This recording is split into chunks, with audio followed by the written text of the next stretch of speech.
생명의 샘가 이영훈 목사입니다. 오늘은 6월 4일 토요일이죠. 주 안에서 평안하신지요?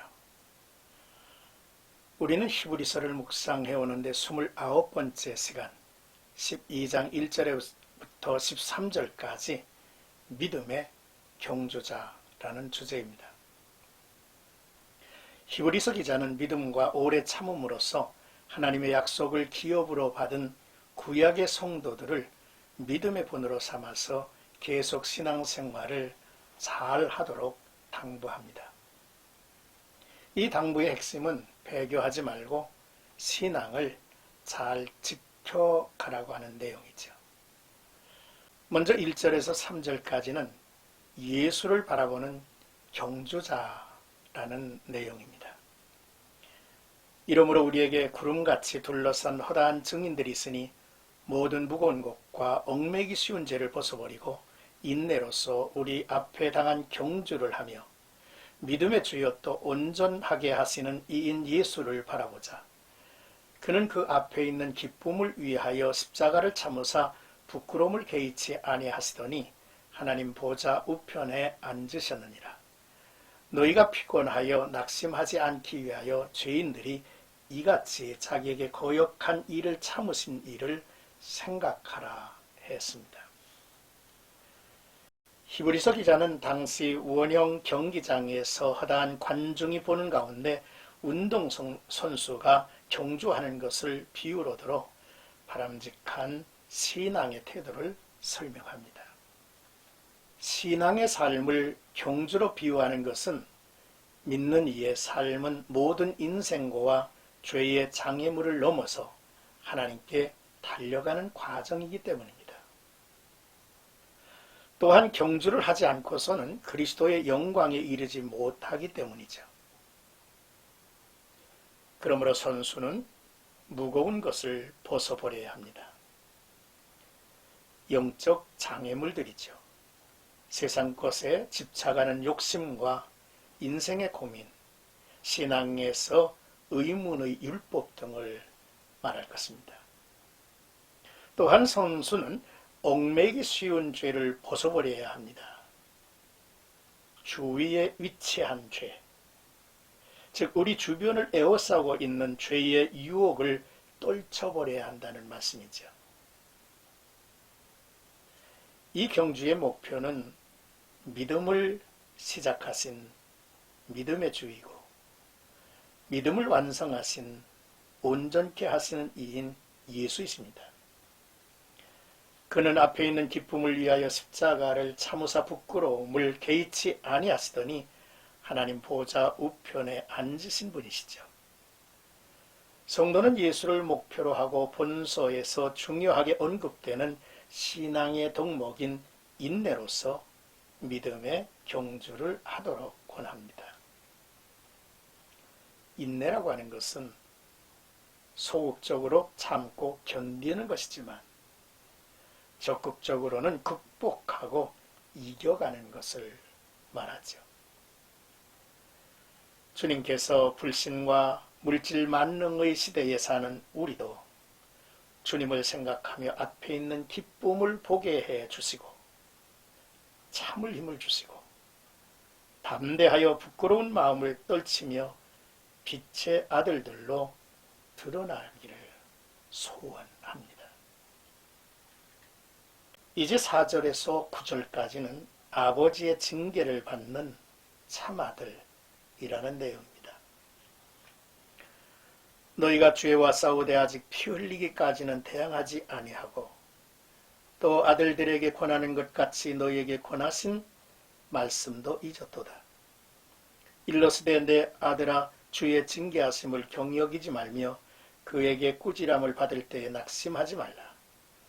주께서 그 사랑하시는 자를 징계하시고 그가 받아들이시는 아들마다 채찍질하심이라 하였으니 너희가 참음은 징계를 받기 위함이라.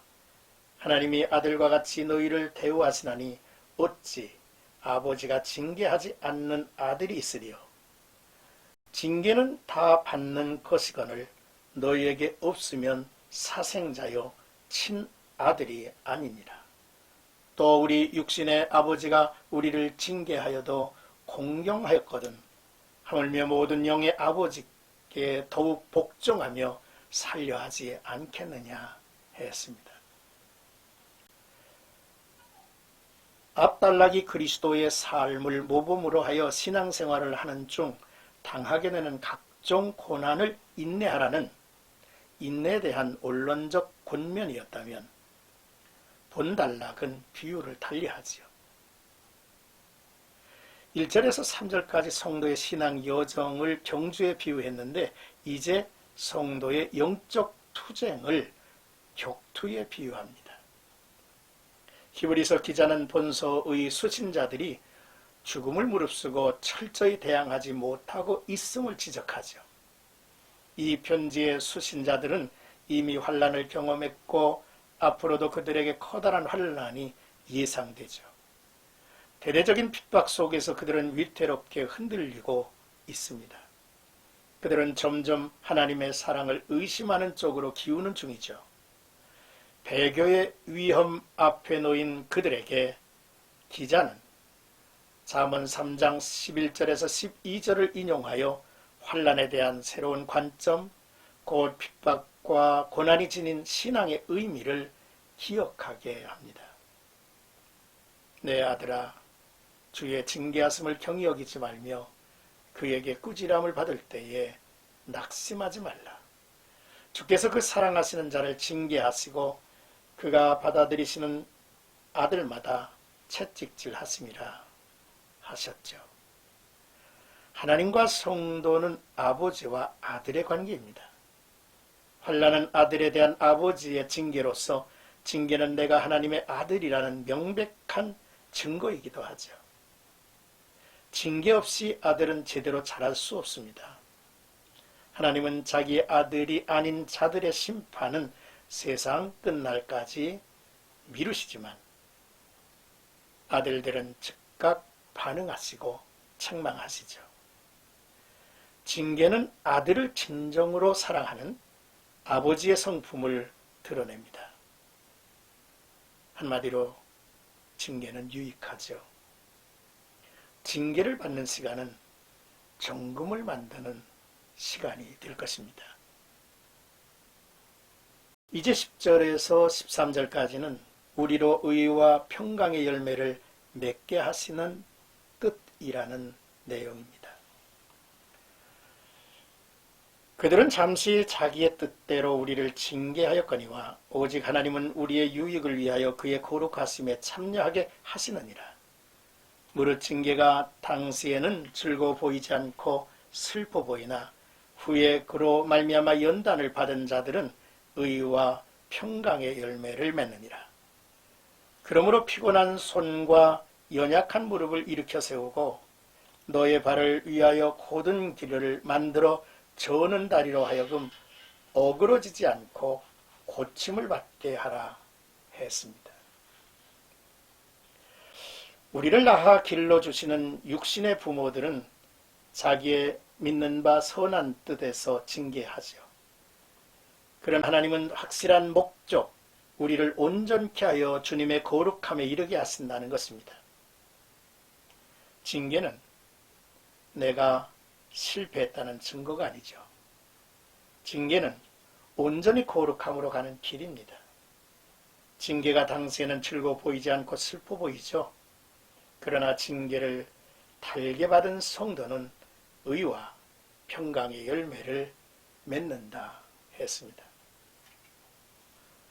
우리가 그리스도를 믿고 그분의 대속의 공로를 힘입어 죄사함 받은 성도라 할지라도 완전한 성화의 단계에 이를 때까지는 때로는 죄에 유혹되어 넘어지며 또 한편으로는 죄악의 세력과 대항하다 기력이 쇠하여 만신창이가 되어 절룩거릴 수도 있을 것입니다. 그러나 그때 성도는 하나님을 의지하는 가운데 다시금 일어나 새 힘을 얻고 죄에 대항하여 싸우면서 성도의 최종 목적지를 향해 나아가야 한다는 것이죠. 곧은 길을 만들어 라는 말은 성도들이 하나님께 순종하는 바른 길을 뜻하는 것일 뿐 아니라 성도들이 최종적으로 성취해야 할 온전한 구원을 의미하지요. 우리는 신앙의 경주자입니다. 우리는 죄악과 싸우는 전사들이죠. 우리를 이끄시는 믿음의 주 온전케 하시는 예수님이 계십니다. 우리에게 지극한 사랑을 쏟아주시는 아버지의 손길이 있습니다. 우리를 징계하시며 아버지의 온전하고 거룩하심에 참여케 하시는 확실한 목적이 있죠. 그러므로 우리로 하여금 결국 의와 평강의 열매를 맺게 하신다는 말씀입니다. 오늘도 나와 여러분들이 믿음의 주여 온전케 하시는 주님을 바라보면서 경주장에서 열심히 달려가서 면류관을 성취하는 아름다운 성도들이 되기를 주의 이름으로 축복합니다.